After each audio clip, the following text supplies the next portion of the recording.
YS Rajareddy తండ్రి గారి పేరు వైఎస్ వెంకటరెడ్డి. ఆయనది పులివెందుల నియోజకవర్గంలోని ప్రస్తుతం సింహాద్రిపురం మండలంలో ఉన్న బలపనూరు గ్రామం. దాదాపు 11 మంది సంతానంతో ఆయన కుటుంబ భారాన్ని మోయలేని పరిస్థితిలో ఒక మధ్యతరగతి రైతుగా జీవించేవాడు.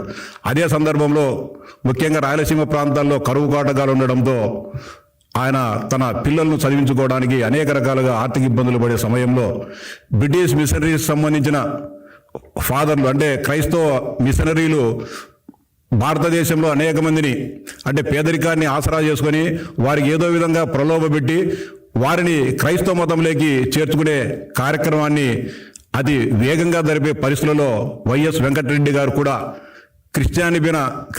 క్రైస్తవ మతం పైన గౌరవం లేకున్నా కేవలం తన ఆర్థిక అవసరాలకు క్రిస్టియానిటీని వాడుకుందామనే ఒక ఆలోచనతో క్రైస్తవ మతంలోకి మారడం జరిగింది.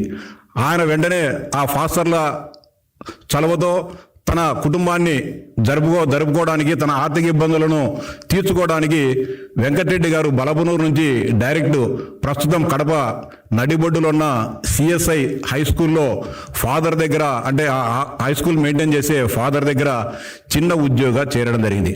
అంటే బ్రిటిష్ వారికి అనుకూలంగా ఆ రోజే వెంకటరెడ్డి గారు అంటే వైఎస్ రాజశేఖర రెడ్డి గారి కుటుంబం బ్రిటిషర్ల పంచన చేరడం జరిగింది. ఆ సందర్భంగా అక్కడ చిన్న ఉద్యోగం చేసుకుంటూ అక్కడ ఆ ప్రాంతంలో అప్పుడు సిఎస్ఐ స్కూల్కు కాంపౌండ్ ఉండేది కాదు. కాంపౌండ్ కట్టాల్సిన అవసరం ఉంది. ఎవరైనా సరే గౌండ్రీలను గోడ కట్టే వాళ్ళు కూలీలను చూడమని చెప్తే వెంకటరెడ్డి గారు 1-2 రోజులు ఆలోచన చేసుకొని నాకు చాలా మంది పిల్లలు ఉన్నారు, మేము మా పిల్లలందరం కలిసి ఆ కాంట్రాక్టును చేసుకుంటాం ఫాదర్ అని చెప్పినప్పుడు ఆయన కూడా అంగీకరించి ఆ పనిని అప్పచెప్పడం జరిగింది. ఆ సిఎస్ఐ స్కూల్కున్న కాంపౌండ్ను బాగా సమర్థవంతంగా కట్టి ఫాదర్ దగ్గర వైఎస్ వెంకటరెడ్డి గారు మన్ననలు పొందడం జరిగింది. ఈ సందర్భంగా భారతదేశ వ్యాప్తంగా బ్రిటిష్ వారికి వ్యతిరేకంగా పెద్ద ఎత్తున స్వాతంత్ర పోరాటం జరుగుతూ ఉంది. ఇంక్విలాబ్ జిందాబాద్ అనే వాళ్ళపైన, స్వాతంత్రం కావాలనే వాళ్ళందరిపైన కూడా బ్రిటిష్ సైనికులు ఉక్కు పాదాలతో, లాఠీలతో, తుపాకీ గుళ్ళతో ఆ స్వాతంత్రోద్యమాన్ని నిరంకుశంగా అణచివేయడం జరుగుతోంది. ముఖ్యంగా సీడెడ్ ప్రాంతం అంటే ప్రస్తుతం రాయలసీమ ప్రాంతానికి సంబంధించి మిలిటరీ బేస్ అంతా కూడా బళ్ళారిలో ఉండేది. బళ్ళారి కంటోన్మెంట్ నుంచి బ్రిటిష్ సైనికులు ఆ ప్రాంతంలో జరిగే స్వాతంత్ర పోరాటాలను అణచివేసేవారు. ఆ సందర్భంగా బళ్ళారి కంటోన్మెంట్ అధికారుల నుంచి కడపకు సంబంధించిన ఈ సిఎస్ఐ ఫాదర్కు ఒక లెటర్ రావడం జరిగింది. ఇక్కడ ఉండే బ్రిటిష్ సైనికులకు మాంసం సరఫరా కావాలి, ఈ ప్రాంతంలో సరిగా దొరకడం లేదు, ఎద్దు మాంసము, ఎనుము మాంసము, ఆవు మాంసము వీటిని సరఫరా చేసే ఎవరైనా వ్యక్తులుంటే ఇక్కడికి పంపించమని చెప్పినప్పుడు ఆయనకు ఫాదర్కు వైఎస్ వెంకటరెడ్డి గారి గుర్తుకు రావడం జరిగింది. వెంకటరెడ్డి గారిని పిలిచి అడిగారు, అయ్యా ఇక్కడ మనకు సంబంధించిన మిలిటరీ బలగాలన్నీ బళ్ళారిలో ఉన్నాయి, వాటికి ఈ ప్రాంతం నుంచి మీ ప్రాంతంలో ఎద్దులు ఎనుములు బాగా దొరుకుతాయి కదా, ఇక్కడ నుంచి అక్కడ తీసుకొని సరఫరా చేసే వ్యాపారాన్ని నీకు ఇస్తామని చెప్పినప్పుడు వెంకటరెడ్డి గారు సహృదయంతో అంగీకరించడం జరిగింది. తనకు అన్నం పెడుతున్నా, తనకు అండగా నిలబడ్డ బ్రిటిష్ వారికి సేవ చేసే మహద్భాగ్యం తనకు కలిగిందని చెప్పి వెంకటరెడ్డి గారు ఆ ఆదేశాలను అనుసరించి ఇక్కడ సిఎస్ఐ ఫాదర్ ఇచ్చిన లేఖతో బళ్ళారి కంటోన్మెంట్కి పోయి అక్కడికి వారికి ఏమేమి కావాలా, ఎప్పుడెప్పుడు సరఫరా చేయాలని దానిపైన ఆర్డర్ తీసుకోవడం జరిగింది. ఒకవైపు భారతదేశ వ్యాప్తంగా స్వాతంత్రోద్యమం జరుగుతూ ఉంటే వారికి సపోర్టుగా వారికి ఆహారాలు, వారికి ఎద్దు ఎనుము మాంసాన్ని సరఫరా చేసే కాంట్రాక్టును వైఎస్ కుటుంబం ఆ రోజే చేపట్టి బ్రిటిష్ వారి మన్ననలను పొంది భారతదేశానికి వ్యతిరేకంగా పనిచేసిన కుటుంబం వైఎస్ జగన్మోహన్ రెడ్డి గారి తండ్రుల కుటుంబం అని చెప్తా ఉన్నా. ఆ సందర్భంగా 1939, 1945 మధ్య కాలంలో 2వ ప్రపంచ యుద్ధం జరిగింది. 2వ ప్రపంచ యుద్ధానికి సంబంధించి బ్రిటిష్ వారికి అనుకూలంగా ఉన్న వారందరినీ కూడా ఆ 2వ ప్రపంచ యుద్ధంలో పాల్గొనాలని చెప్పి బ్రిటిష్ వారి సైన్యంలో చేర్చుకోవడం జరిగింది. ఈ వాస్తవం చాలా మందికి తెలియకపోవచ్చు. జగన్మోహన్ రెడ్డి గారికి కూడా తన తాత స్వాతంత్ర సమరయోధుడనే భ్రమలో ఉన్నాడు కాబట్టి ఈ విషయం తెలుసో లేదో ఒకసారి మీ కుటుంబంలో ఉన్న పెద్దలను అడిగి తెలుసుకోమని చెప్పి విజ్ఞప్తి చేస్తా ఉన్నా. 1939-45 మధ్య జరిగిన రెండవ ప్రపంచ యుద్ధంలో మీ తాత, నువ్వు చాలా గొప్పగా చెప్పుకుంటున్న వైఎస్ రాజారెడ్డి గారు మద్రాస్ రెజిమెంట్లో బ్రిటిష్ సైన్యంలో చేరిన విషయం వాస్తవమా కాదా అని చెప్పి సూటిగా ప్రశ్నిస్తా ఉన్నా. మద్రాస్ హైకోర్టు పైన జపాన్ వారు బాంబింగ్ వేసినప్పుడు ఆ బాంబులు వేసిన దానికి భయపడి ప్రాణభయంతో బ్రిటిష్ మిలిటరీ నుంచి పారిపోయి ఇంటికి కూడా రాకుండా ఉన్న విషయం వాస్తవమా కదా జగన్మోహన్ రెడ్డి అడిగి తెలుసుకోమని చెప్పి, మీ చరిత్రను అడిగి తెలుసుకోమని చెప్పి విజ్ఞప్తి చేస్తా ఉన్నా. 1947 ఆగస్టు 15వ తారీఖు ఈ దేశానికి స్వాతంత్రం వస్తే స్వాతంత్రం వచ్చేటంత వరకు కూడా మీ తాత ఎక్కడ నువ్వు మిలిటరీ నుంచి పారిపోయి వచ్చావు కాబట్టి ఇక్కడ ఉండే పోలీసులు అరెస్ట్ చేస్తారేమనే భయంతో, అంటే అరెస్ట్ చేసి మళ్ళీ ఇక్కడ మళ్ళా మిలిటరీకి తీసుకొని పోతారనే భయంతో నువ్వు మీ తాత ఊరికి రాకుండా దేశాలు పట్టుకొని తిరిగిన విషయం వాస్తవమో కాదో మీ పెద్దలను అడిగి తెలుసుకోమని చెప్పి చెప్తా ఉన్నా. అంటే ఇంత ఘనమైన చరిత్ర భారతదేశానికి వ్యతిరేకంగా ఉన్న మీరు ఈరోజు మేము దేశభక్తులం, ఈ రాష్ట్ర భక్తులం, ఈ రాష్ట్ర అభివృద్ధి కాముకులం అని చెప్పి మీరు మాట్లాడుతూ మీ ఇంత నీచ చరిత్రను ఇంత మీరు గొప్పగా చెప్పుకుంటున్నారు. ఇది వాస్తవమా కాదు అడుగు. బ్రిటిష్ వారికి అనుకూలంగా మీ కుటుంబం పనిచేసిందా లేదా, ఇది వాస్తవం నేను చెప్పేది.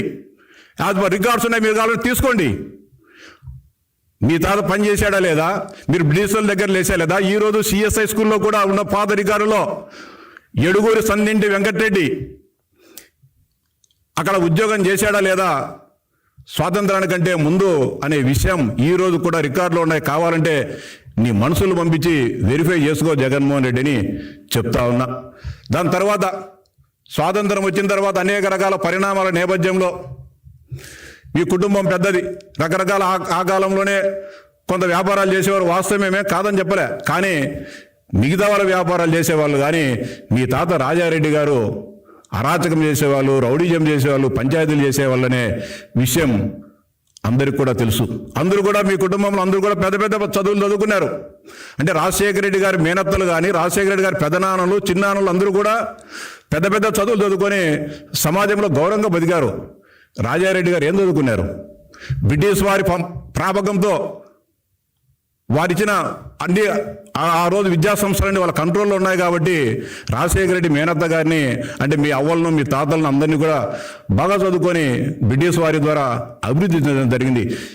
మీ తాత మీ సొంత అబ్బా ఇది చదువు అబ్బలే, అల్లరి చిల్లరగా తిరుగుతూ ఉన్నాడు కాబట్టి చదువు అబ్బక మధ్యలోనే చదువు ఆపేయడం జరిగింది. ఇది మీ చరిత్ర.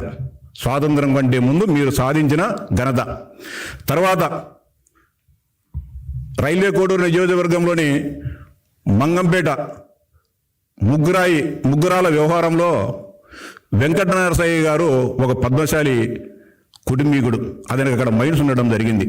కానీ దాని చుట్టుపక్కల ఉండే మైన్ ఓనర్లంతా కూడా ఈయన కంటే బలవంతులు కాబట్టి ఈయన మైన్ నుంచి అక్రమంగా వాళ్ళు ముగ్గురాయి తరలించడము, ఈయనను బెదిరించడము, దౌర్జన్యాలు చేస్తుండడంతో అప్పటికే నువ్వు పులివెందుల ప్రాంతంలో పేరు మోసిన రౌడీగా రాజారెడ్డి గారు పేరు ప్రఖ్యాతులు సంపాదించారు కాబట్టి నిన్ను ఆయన ఆశ్రయించడం జరిగింది. నీకు పెట్టుబడి లేని భాగం ఇస్తాం, నాకు అండగా ఉండమని చెప్పి అప్పటికే వచ్చిన ఆ కొద్ది భాగంలోనే మీకు ఇబ్బడిగా ఆ రోజు డబ్బులు రావడం జరిగింది. వచ్చిన దాంతో మీరు సంతృప్తి పల్లె. ఇప్పుడు మనకు చిన్నప్పుడు కథ చెప్తా అంటారు, బంగారు బాతు కథ. రోజు ఒక బంగారు గుడ్డు పెట్టేది బాతు.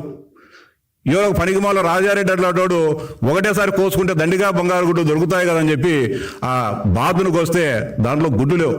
అంటే రోజు ఒక గుడ్డు బంగారు గుడ్డు మాత్రమే పెడుతుంది.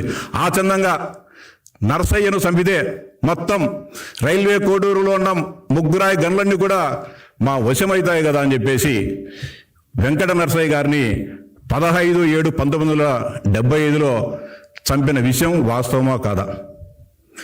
జగన్మోహన్ రెడ్డి గారు తెలుసుకోవాలి మీ చరిత్ర. నువ్వు పుట్టిండొచ్చు గోల్డెన్ స్పూన్తో, మీరు పుట్టి పెరిగింది, నువ్వు తినే ప్రతి రక్తపు ఆ గోల్డెన్ స్పూన్తో తినే ప్రతి అన్నం కూడా రక్తపు మరకలై ఉన్నాయి. రక్త మాంసాలతో చేసిన వంట నువ్వు తిన్నావు తప్ప మీరు కష్టపడో లేకుంటే సేద్యం చేస్తూ సంపాదించిన డబ్బులు కాదనే విషయాన్ని గుర్తించుకోరా. వెంకటనరసయ్యని చంపారు. ఆ రోజు మీరు రాజకీయాల్లో లేరు. వెంకట నరసయ్యను కేవలం అతని దగ్గర అతను భాగంగా ఉన్న మొత్తం అందరిని కూడా అతని యజమానిగా ఉన్న గనులను ఆక్రమించుకోవాలనే ఆలోచనతో కడప కోటిరెడ్డి సర్కిల్లో మీరు హత్య చేయడం జరిగింది. ఆ రోజు నీ మీద కూడా ముద్దాయి, కానీ మేనేజ్ చేసుకొని ఆ రోజే వ్యవస్థలను మేనేజ్ చేసుకొని ఆ కేసు నుంచి నువ్వు తప్పించుకొని మీ తండ్రిని, మీ పెద్దనాన్న రాజశేఖర రెడ్డి గారి అన్న పెద్దన్నైన జార్జి రెడ్డి గారిని ఆ కేసులో పెట్టి అరెస్ట్ చేయడం జరిగింది. దీంట్లో రాజశేఖర రెడ్డి పాత్ర 99% ఉంటే మిగతా వాళ్ళ పాత్ర 1%.